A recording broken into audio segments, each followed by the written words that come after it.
And with that, we say hello. David Lloyd and Shea Cornette here with you with a fresh hour of SportsCenter. Big news in the NFL right before we came on air. The Cowboys have themselves a new head coach, and it turns out, David, they didn't have to look very far to find him. No moving expenses for this hire or nothing. It's a move that's sure to kind of frustrate a Cowboys fan base that's impatient for a Super Bowl champ. Dallas has promoted its offensive coordinator, Brian Schottenheimer, to head coach.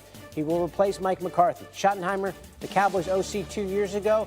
This season, the Cowboys' offense was 16th in yards per game, albeit without Dak Prescott for much of the season. This will be Schottenheimer's first NFL head coaching job. In his first year in Dallas, the Cowboys put up gaudy numbers on offense for Schottenheimer, ranked top 6 in touchdowns and yards per game. This season, though, it was a different story. The Cowboys' offense scored the third fewest touchdowns this season, while also averaging nearly 50 fewer yards a game. Senior NFL insider Adam Schefter joins us now. Adam, Brian Schottenheimer is a name that didn't generate a lot of buzz in league circles. In fact, he didn't even get an interview for any other head coaching vacancies. So take us through this decision and why Schottenheimer was picked over others the Cowboys looked at. Look, this is somebody that I think, most important, Jerry Jones felt very comfortable with. When he called Friday night to deliver the news that he had just hired Brian Schottenheimer, and that Brian Schottenheimer, a career assistant, is no longer a career assistant. He's now the head coach of the Dallas Cowboys. Jerry Jones sounded awfully excited about this. Brian Schottenheimer is somebody that he knows, is comfortable with, believes in, knows the system, that his quarterback, the highest paid player in football, Dak Prescott, is comfortable with. And so there are any number of elements that appealed to Jerry Jones and the Dallas Cowboys as they move forward in these talks. They met with Brian Schottenheimer on Wednesday, again on Thursday, throughout the day on Friday, and clearly everything that they heard during those discussions made them come to the realization and the decision that there was no need to prolong this search any longer, and it was time to give Brian Schottenheimer his very first NFL head coaching job. Okay. Now, Dallas didn't decide on Mike McCarthy until a full week after the season, and maybe because of it, they didn't even get some of the more highly sought-after candidates into their building.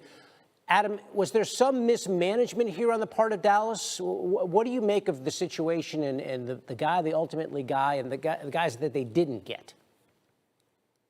It was unusual the way it played out, David, but it really didn't cost the Dallas Cowboys any candidates. It doesn't feel or seem as if they were in the market for Ben Johnson or Aaron Glenn, so therefore that's irrelevant. The other coaches they didn't interview were not on their interview list, and they were focused in on the group of coaches that they spoke to. And from the moment they began meeting with Brian Schottenheimer on Wednesday, it became readily apparent that this was somebody that they were targeting to be the next head coach of the Dallas Cowboys. There are other names. They met with Robert Saleh, the man who's now taken the defensive coordinator job for the San Francisco 49ers. They met with the former Vikings head coach Leslie Frazier. Jerry Jones himself spoke with Deion Sanders, but never actually interviewed him for the job. Not that he would have needed to interview Deion for the job. The idea of Jason Witten was kicked around.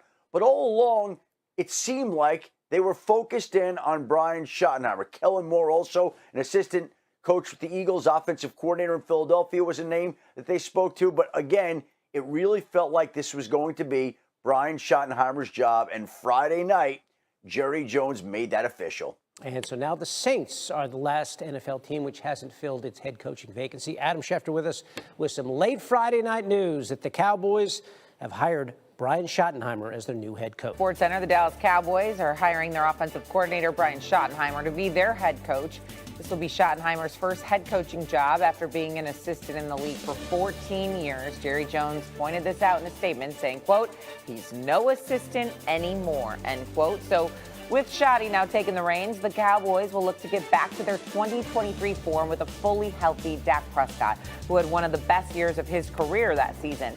They still have to solve the cap issue, of course. They need to clear $3.6 million, but they also got to plug a few holes from free agency. However, the head coaching job is now secured. So let's welcome in our Cowboys reporter, Todd Archer. And Todd, the Cowboys interviewed 4 candidates officially for the head coaching vacancy.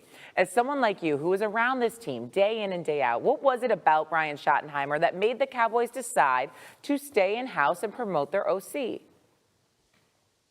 Yeah, you heard Adam Schefter at the start of the show talk about familiarity and comfortability with Jerry Jones and Brian Schottenheimer.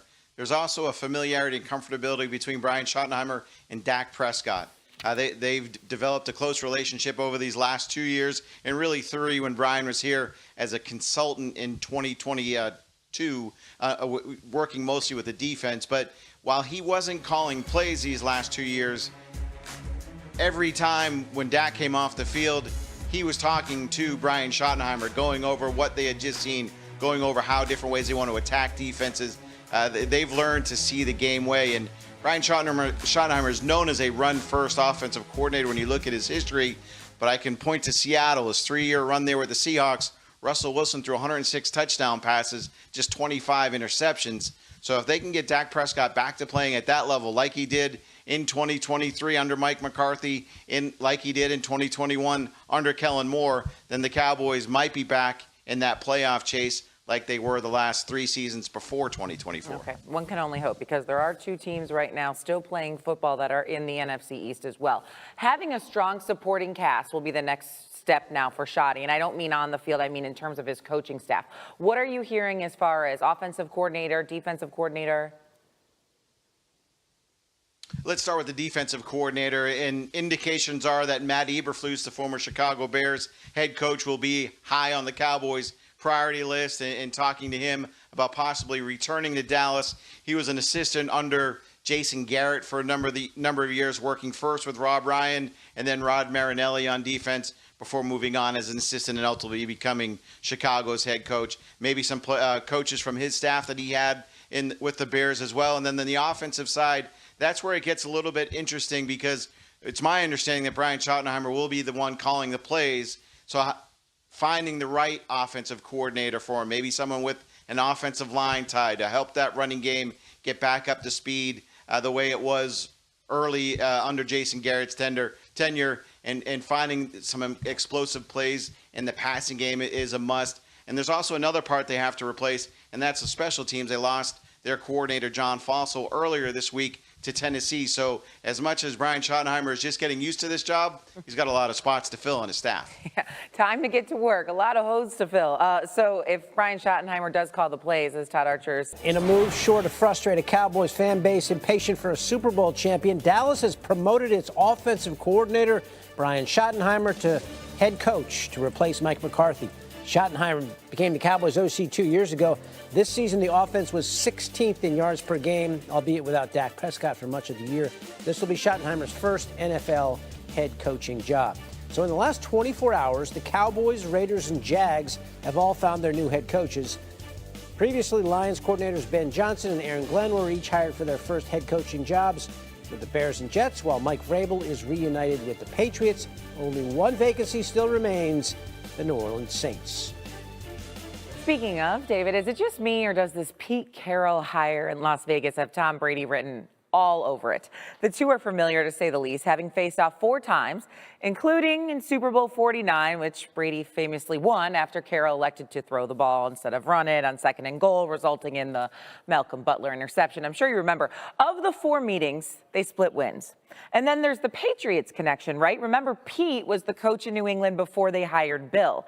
He and Brady never overlapped, but I'm sure that they have reminisced. And so now, in Sin City, they picked a true adult, the oldest NFL head coach who has more energy, truthfully, than half of these young coordinators.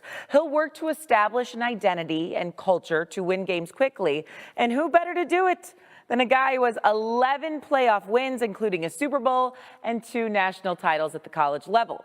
Here's Adam Schefter with more on Pete Carroll joining the Raiders.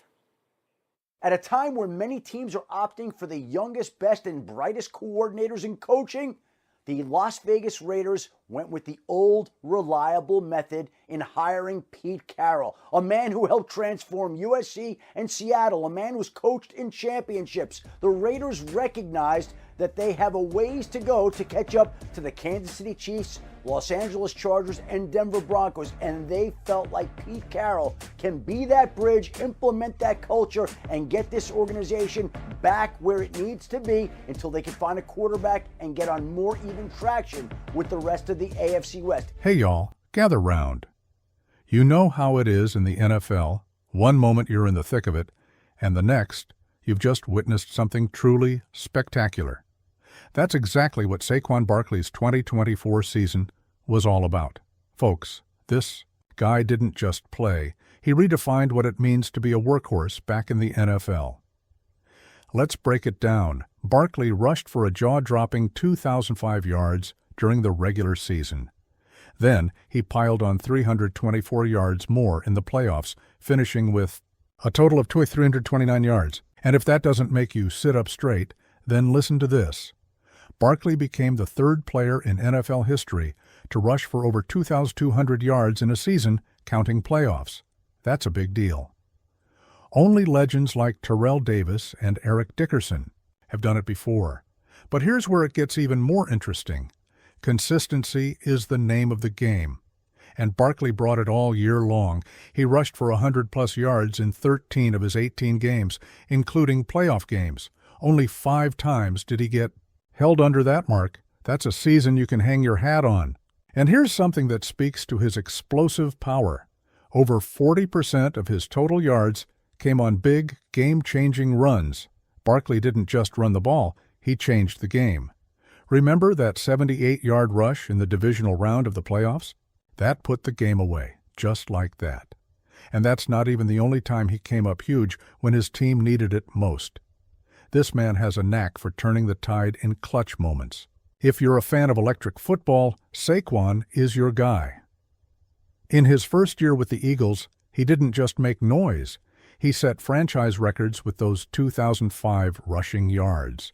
He's now on the verge of breaking Terrell Davis's record for the most yards in a season, including playoffs, which stands at 2,476 yards.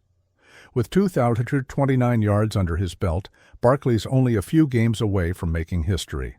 Now, don't get it twisted, Barkley wasn't just racking up yards against any old team. He dropped a 205-yard game in the playoffs in a snowy divisional round victory against the Rams.